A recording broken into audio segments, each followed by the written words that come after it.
Olá, boa tarde. Hoje é 28 de março de 2018. O programa F5 está no ar. E eu quero saber se você anda curtindo bastante coisas por aí na rede social, tem mandado bastante fotos da sua família, curtido bastante o conteúdo dos outros. A quem pertencem esses dados? Você produz bastante dados, né? E isso vira dinheiro. E a quem pertence? Você pode trocar? Pode mandar para outro lugar?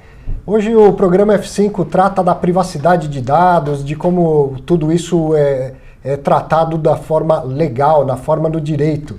E para isso a gente recebe o Renato Leite Monteiro, que é sócio do Batista Luz Advogados, responsável pela área de privacidade de dados. Já a gente bate um papo sobre isso aí, olha, afeta todo mundo. Mas antes o Gustavo tem um recado para dar para a gente, né? Sim, boa tarde a todos. Hoje, antes de começar, Gabriel, coloca aí na tela para a gente. Eu queria mostrar um pouquinho esse programa de aceleração da Visa, né, que ele tem duas categorias, Start, Growth, para as startups ligadas à área financeira. Né? Eu sou um dos mentores do programa, conheço bem o programa, acho que é um programa que vale bastante a pena para quem quiser aí, quem tiver interesse. Tá? Então era só essa mensagenzinha rápida aí sobre isso, e agora vamos ao tema. Né? Vamos lá. Obrigado, Renato. Apresentei tudo direitinho? Tudo certo, tudo ótimo. Eu brinco que hoje em dia as pessoas têm que ter RG, CPF e rede social, né? Para existir, né? Eu até brinco, Arthur. Primeiro eu queria agradecer o convite aqui, Gustavo, Arthur. Muito bom poder colaborar. Acho que o timing foi perfeito para poder ter esse tipo de discussão, né? Eu brinco muito com meus alunos no Mackenzie, que é onde a gente já está discutindo essa temática, que não podia ter momento melhor para entrar nessa discussão em sala de aula. Sim. Então, eu acho que hoje, Arthur, a gente só precisa ter rede social. Só? Porque através da rede social eu consigo todos os outros dados. Perfeito. Através da internet, não só de uma rede social, mas das plataformas que nós temos, é muito fácil ou muito menos burocrático que na vida offline, eu obter os seus outros dados. Então, conseguir coletar o seu RG, seu CPF, seu nome completo, seu endereço, os locais onde você esteve, que você frequenta, com quem você anda, o que você faz, quais são as suas preferências, até mesmo prever o que você vai fazer daqui para frente. Você mesmo ou a rede social? A rede social ou as empresas que estão por trás disso. Né? Essas plataformas na internet, boa parte delas, elas utilizam nossos dados pessoais como moeda de troca. É o que a gente chama de monetização dos dados pessoais. Você não paga para utilizar esses serviços e eles, utilizando, tratando, processando seus dados pessoais, eles conseguem reverter isso em alguma forma de dinheiro. E aí, então, quer dizer que toda vez que eu posto uma foto lá da minha família, dou um like em alguma coisa, isso vai virar dinheiro para alguém? Eu digo ainda que nem precisa você fazer isso. Você não precisa nem dar um like, você não precisa postar uma foto. Basta o seu celular, seu smartphone ou qualquer outro tipo de equipamento que você tenha. Até os tempos aqui, ó, falando. Eu tô ficando assustado já, viu? A tecnologia desses equipamentos da sua casa, que estão sempre no seu bolso, já chegou a tal ponto que você pode, até mesmo passivamente, ele consegue coletar muitas informações sobre você. Sua localização é uma delas, e por onde você anda já pode dizer muito sobre você. E se isso junta com suas curtidas, o que você compartilha, os outros sites da internet que você frequenta, os outros aplicativos, o que você faz nos outros aplicativos, independente de ser ou não redes sociais ou plataformas sociais, já permite ter uma fotografia muito precisa de quem você é e o que você faz na sua vida. E aí a gente vai exatamente no tema, né? Porque você acaba dando isso sem saber, às vezes. Toda vez que você vai entrar no site, numa coisa nova, tem aquele termos de uso que eu li, acho que uma vez na vida, quando tive que fazer isso com uma fintech que eu montei. Mas nunca leio, acho que ninguém nunca lê, né? E lá tem um monte de regrinha. Então, até que ponto eles podem coletar o que quiserem? Tem alguma legislação, alguma regra disso? Temos. E até dou os parabéns aqui, Gustavo, porque você disse que leu. Porque até mesmo quando a gente comenta com várias pessoas, dificilmente você consegue na sala de aula alguém ou numa palestra, num evento, alguém dizer que leu. Os que leram foram os advogados que foram pagos para escrever aquilo ali, né? Foi o caso. Então, esses documentos que são as políticas de privacidade, os termos de uso, normalmente são um contrato em que lá as empresas devem explicar que dados serão coletados, o que será feito com esses dados, com quem esses dados serão compartilhados, como eles serão armazenados. Essa é uma forma de você fornecer o seu consentimento, a sua autorização para a utilização desses dados. O consentimento, segundo a legislação brasileira, mais especificamente o Marco Civil da Internet, aqui a gente está falando de plataformas de internet, determina que o consentimento tem que ser livre, ele tem que ser expresso, ele tem que ser informado e ele tem que ser determinado. O informado ele vai estar na política de privacidade, então eu tenho que saber o que será feito com meus dados, só que ninguém lê. Isso que eu ia falar, você pode escrever o que você quiser lá praticamente, porque ninguém só tica lá e dá um ok, a grande maioria, né? Também, então muitas vezes se questiona se esses documentos seriam suficientes para o consentimento ser válido. Só que mesmo assim, não significa que eu posso coletar todos os tipos de dados que eu quero, basta eu colocar lá. Essa coleta, o uso desses dados, ele tem que ser lícito e tem que ser legítimo. Vou dar aqui um ótimo exemplo que aconteceu alguns anos atrás. Um aplicativo de lanterna. Você baixa um aplicativo de lanterna de graça e que a função dele é iluminar o ambiente. Sim. Pode iluminar até de várias formas, mais ou menos luz. Para que um aplicativo de lanterna vai querer ter acesso à sua localização, vai querer ter acesso às suas fotos, à sua lista de contatos e aos outros sites de internet que você navega? Então, por mais que isso esteja na política de privacidade e você foi lá e autorizou, mesmo não tendo lido, não significa que essa coleta ela é ok, ela é legítima. Isso pode ser questionado. É errado falar que no Brasil nós não temos leis de proteção de dados ou de privacidade. Pelo contrário, nós temos muitas, online e offline. A última vez que eu contei, até um material que depois eu posso disponibilizar, na nível federal nós tínhamos cerca de 40 leis, normas, decretos, portarias que direto ou indiretamente tratavam sobre esse tema. Só que muitas vezes elas se chocam, elas têm conceitos diferentes, então isso traz até uma insegurança jurídica muito grande. Por isso que hoje no Brasil se discute uma nova lei que será aplicada de forma abrangente em todos os setores da sociedade. Tudo isso. Exatamente. E aí então essas informações que eu estou dando, às vezes voluntariamente, às vezes não, eu tenho como pô, essa foto é minha, eu quero apagar. Quando eu apago essa foto, ela realmente sumiu? Eu tenho esse direito? Como que funciona isso? Esse direito, muitas vezes as pessoas chamam de direito ao esquecimento na internet. O direito ao esquecimento é um pouco diferente, não seria exatamente isso. Mas quando a gente está falando de leis de proteção de dados pessoais, existem alguns direitos básicos do titular dos dados. E que, Arthur, você começou o programa dizendo, a quem pertencem esses dados? Primeiro, esses dados pertencem à pessoa, à pessoa natural, ao indivíduo, ao sujeito de direito. Significa que ele, ao ser titular, ele tem alguns direitos que ele pode exercer, como direito ao cancelamento dos dados. Mas será que ele pode sair cancelando ou apagando todas as fotos, todo o conteúdo que existe sobre ele? Não.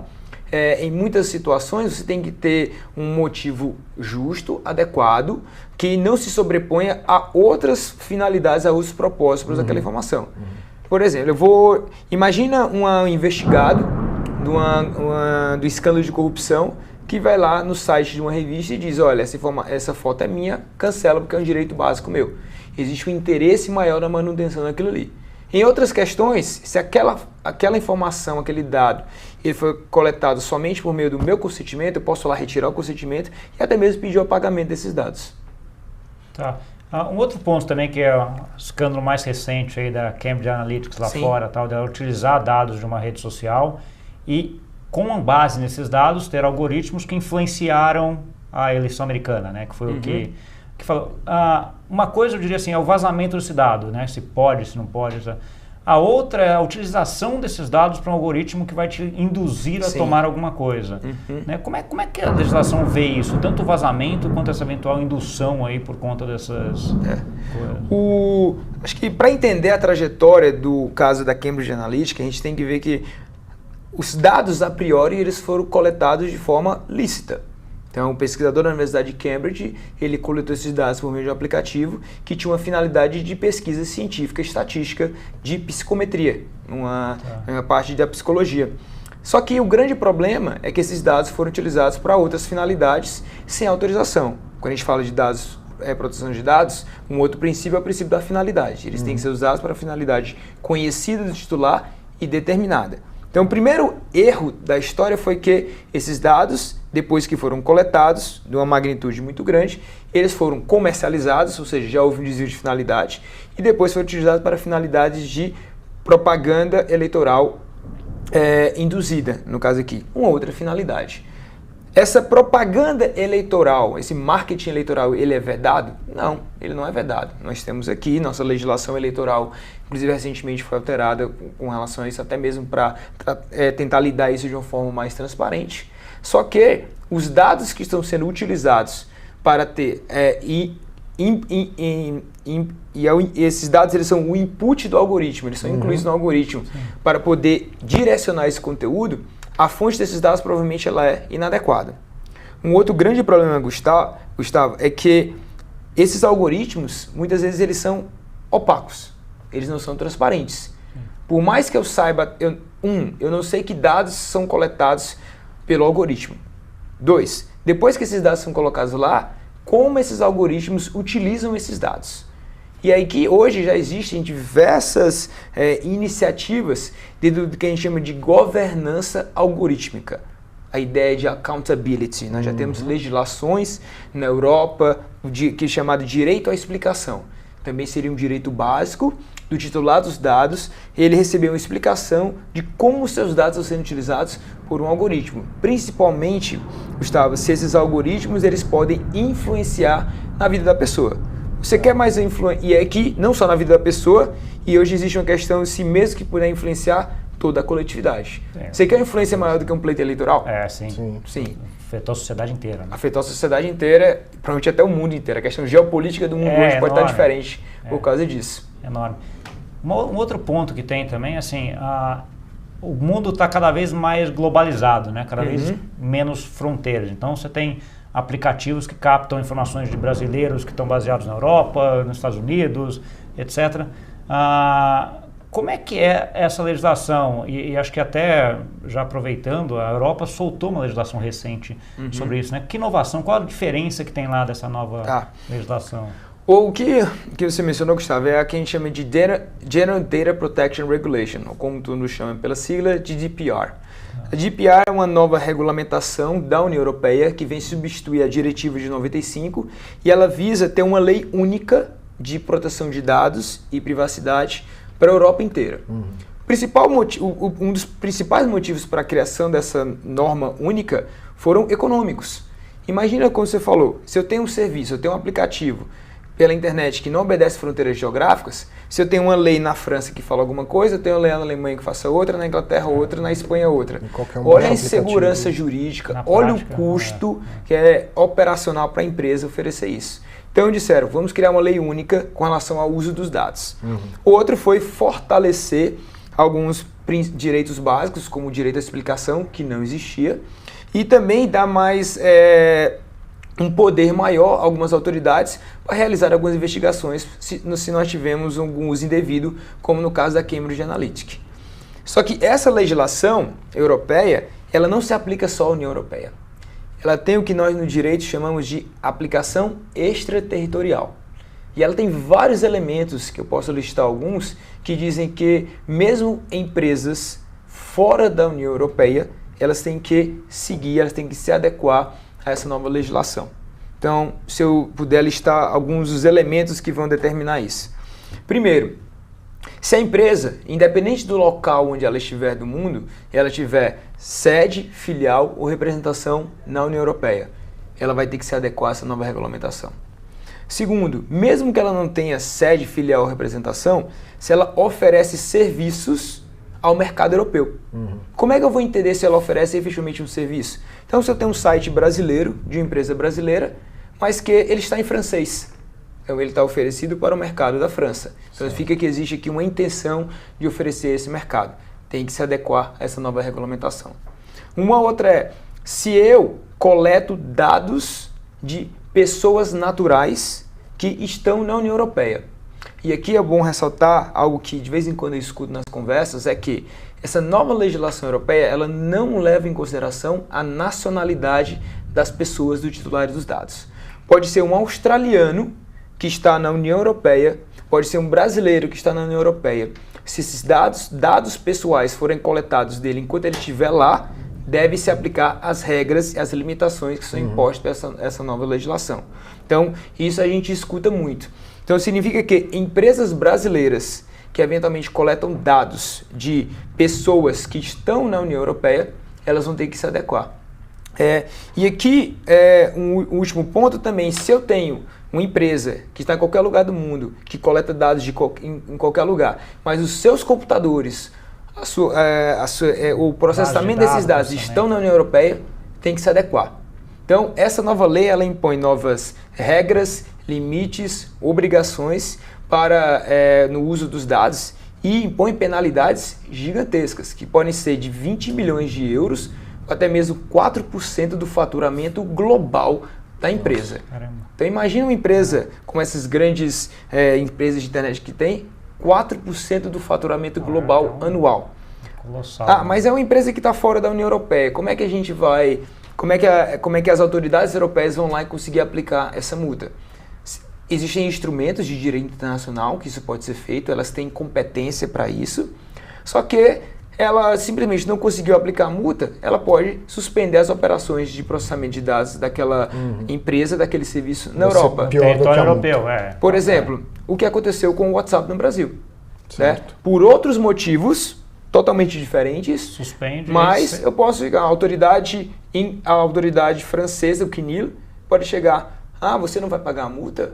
Você não está adequado, você está usando indevidamente os dados pessoais? Proibido de oferecer seu serviço aqui. Mas é pela internet, não tem representação. Tudo bem, eu vou lá e bloqueio dentro da rede da União Europeia. Entendi. Então, é um mercado de 800 milhões de pessoas. Essa é hoje as principais discussões em termos de privacidade do mundo. Sim. Né? E é a que está mais, talvez na fronteira, em termos de discussão disso tudo? Ela está na fronteira, tanto que alguns chamam de padrão ouro, não fazendo referência ao padrão ouro monetário, mas de standards, porque estão bem avançados, que nós estamos falando de 40 anos de discussão sobre como deve utilizar adequadamente os dados pessoais. Tanto que as discussões que culminaram na regulamentação europeia, que entra em vigor agora no dia 25 de maio de 2018, nós temos 1 mês e meio para entrar, elas influenciam as discussões em muitos lugares do mundo, inclusive no Brasil. Então, no Brasil hoje se discute há muitos anos e agora, devido ao escândalo da Cambridge Analytica, essa discussão voltou com muita força, a aprovação de uma lei geral de proteção de dados pessoais, que em parte sofre muita influência da regulamentação europeia e das discussões que levaram a essa regulamentação. Certamente vai reverberar no mundo todo. No mundo inteiro. A gente está quase chegando ao fim. De tudo que você falou, eu queria entender como que a gente pode se proteger. Tá. Recentemente teve aquele caso do aplicativozinho na rede social que, como você é mais velho, né? Sim, claro. E aí depois saiu na imprensa que aquilo coletava um monte de dados e tal. Como que as pessoas podem se proteger em relação a isso? Eu acho que as pessoas têm que ter, primeiro, se preocupar com privacidade. Então, muita gente falava, hoje fala menos, que privacidade acabou na era da internet. Não acabou. Pelo contrário, acho que os escândalos mostram que a gente tem que se preocupar com privacidade. E os escândalos mostram que devem existir formas para você poder controlar o que é feito com os seus dados. Então, mesmo algumas redes sociais e alguns modelos de negócio mudaram, dando lá a opção de você controlar o que é feito com os seus dados. Certo. A própria Cambridge Analytica, esses dados que foram alvos de coleta, eles são de 2015 para trás. Que de 2015 para frente, houve alteração nesses controles. Quando a gente fala de proteção de dados, é dar, principalmente, não só, mas dar ao titular, ao indivíduo, controle sobre o que é feito com os seus dados, conhecimento para que ele possa tomar uma decisão. Então, cada vez mais ferramentas permitem isso. Então, pegando nesse seu exemplo de um aplicativo vai mostrar como você é mais velho, é desconfiar. Por que ele precisa de tudo isso? Por que um aplicativo que vai dizer que eu sou mais velho precisa coletar os dados de todos os meus amigos? Como você falou da lanterna, né? A hora que eu vou instalar o aplicativo, por que ele quer saber das minhas fotos, da minha agenda e tal? Exatamente. Desconfiar e negar. Desconfiar. E às vezes não precisa, né? Por mais divertido que seja, talvez seus dados pessoais valham muito mais do que aquilo. É só esperar que a gente vai ficar mais velho, né? Ótimo. Ótimo. Acho que ele está chegando no final. Tem alguma mensagem final que você queira deixar, Renato? Eu acho que a mensagem final que eu digo para as pessoas é: muita coisa vai acontecer nessa questão de privacidade no Brasil e no mundo, mas de uma perspectiva individual e de negócio proteger a sua privacidade é bom para o cidadão e também é bom para os negócios. Ver a proteção à privacidade aos dados pessoais como diferencial competitivo faz toda a diferença no mercado movido a dados. Transparência é bom Sim, e gera valor em qualquer situação, né? Exatamente. Isso aí. Muito obrigado, Renato. Tá? Eu que Obrigado, agradeço. Renato. Obrigado, Arthur. Tá vendo? Acabou, Na hora. chegou na hora. Cuidado com os seus dados aí, aproveite as redes sociais, aproveite a sua vida, compartilhe, mas tome cuidado com seus dados, né? É isso aí. Mais um feito. Vai, mais um. Obrigado e até a semana que vem. Grande Obrigado, abraço. né? Tchau, tchau.